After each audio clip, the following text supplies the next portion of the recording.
Donc, je trouve que ça fait beaucoup de bruit pour l'instant. C'est dommage pour le football.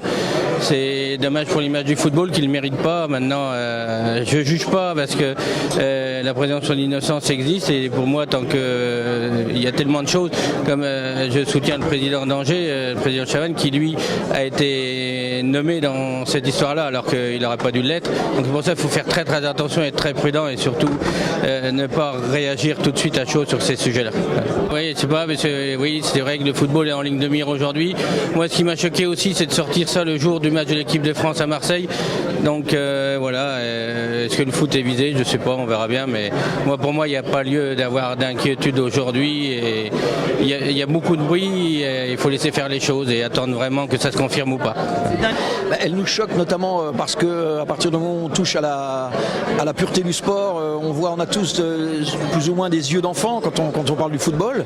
Et effectivement, c'est quelque chose qui est à réprouver. Alors maintenant, à savoir si c'est avéré ou pas, c'est la suite de l'enquête qui le dit.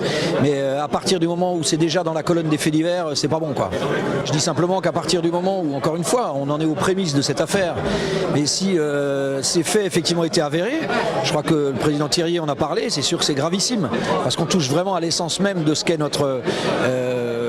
la base du sport, à savoir l'incertitude, etc. Si on commence à tripatouiller et à magouiller, effectivement, mais encore une fois, il y a toujours les réserves d'usage dans la mesure où quand rien n'est éprouvé et avéré, on ne peut pas en parler. J'avoue que nous sommes assez neufs puisqu'on a repris le club de Sedan en août 2013 et on découvre un certain nombre de choses, hein, j'ai pas peur de le dire. Qui sont pas forcément ce qu'on avait rêvé. Moi j'ai moi-même été joueur, on voit pas ça du tout comme ça. À partir du moment où on touche à un certain nombre de choses qui sont des valeurs sacrées, comme ce que vous voyez sur Marseille, mais ça on est déjà sur des niveaux qui dépassent même la Ligue 2. Si ça existe, voilà, c'est pourri, mais je pense que c'est à l'image du reste. Vous savez, quand vous voyez la politique tous les jours, on pourrait voilà, on n'a pas non plus en sport à s'auto-flageller.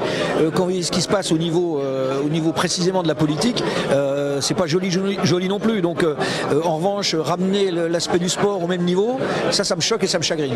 Et ça paraît dingue. Tu as la Coupe de France et tu m'interroges pour savoir ce que j'ai passé à faire au lieu de mon tirage au sort.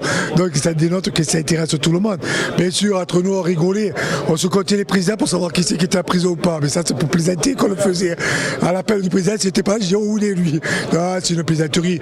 Après, ça va, il faut pas faire de drame. Le football, on ajoute à toute la planète, on ajoute pas mal à France, il y a 10 000, je sais pas combien de millions de licenciés, il y a des milliers de licenciés, ça doit représenter quoi? Les histoires qu'il y a, on représente 0,1% sur la masse des matchs qu'il y a, c'est pas, ça va, il ne faut pas aussi en faire une affaire d'État.